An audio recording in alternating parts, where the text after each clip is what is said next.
Lots of people ask, especially during this coronavirus period, how, I mean, you had over 300 days in solitary confinement, really, didn't you? The three things, how did you cope with the isolation? Were you actually lonely? And what about boredom? Much of the time it's obviously exciting, but there must be terrible periods of boredom. Jules, you don't have time to be bored. Not even in the doldrums. Well, you know, that's the worst place, obviously, but frankly, you're busy sailing the boat, you're keeping it going, you're watching out for anything that's going to break, you're navigating, of course, no satellites, so navigation with a sextant, doing your sights in the morning, noon to get a latitude, evening, and maybe stars. You're probably spending 2 hours calculating those. Yeah. You're busy, you're writing a log, you've got all this, you've got to feed yourself. Your self-steering needs correcting. You're busy.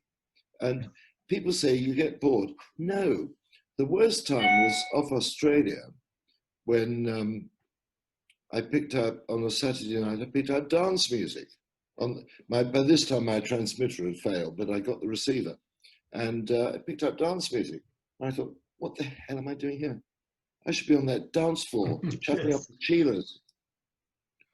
Yeah, there was it's fascinating. You didn't work out a watch system, did you? 4 hours on, 4 hours off. You slept and worked as and when, I suppose. Exactly that. I mean, if you could see the barometer dropping, you knew you were going to have some nasty weather coming. Yeah. Grab some sleep. You're ready for it now. Get the sails down, get the boat ready, get the warps out.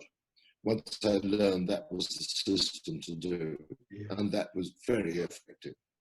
And it was that big storm between Cape Town and Australia, right, where we were being absolutely hammered, because I was used to Suhaili. I mean, I'd leave her with no sails up, and she'd like beam on. You can't do that in the Southern Ocean. And I realized she couldn't take this for much longer. And I thought, well, what can I do? And I thought, well, I'll try putting warps out. And my last 17 pounds, I bought a coil of 2-inch polypropylene. That was the last money I had before I sailed. And I thought, well, I'll put this out. And I put it out, fastened it to the Samson post up forward, laid it out through the cleats aft, put it out as a great big bight. So it's about 350 yards behind me. And Suhaili just swung stern to. And every wave that came up, she just rose and went down. Occasionally they came over her, but she stayed stern to. So nothing's going to smash her.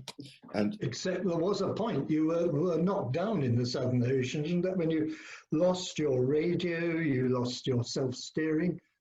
That was before. That was before I discovered this. Yes, I did lose my radio subsequently, and I smashed the self-steering. I managed to repair that. I had to go into the sea to do it, but God, it was cold. You know, I had to dive down to get the spare tiller into place, and you could feel your breath getting shorter and shorter, and you realize I can't stay here for much longer, and I've got to get back on board. And fortunately, I've been very sensible. I'd left a bottle of brandy handy in the cockpit. And there's an incentive to get back on. But well, I was under the impression that you were self-steering for half the journey back. Or... After self-steering packed up, just before Melbourne, then on, I was hand steering a lot of the time, probably 14 hours a day. And then I slowly developed a balance. And so maybe, hold on. Go away. Sorry, it's my daughter. It's a normal time of chatting. But I realized, you know, I can get her balanced, but she will occasionally broach or go off. So I used to sleep in the lower bunk.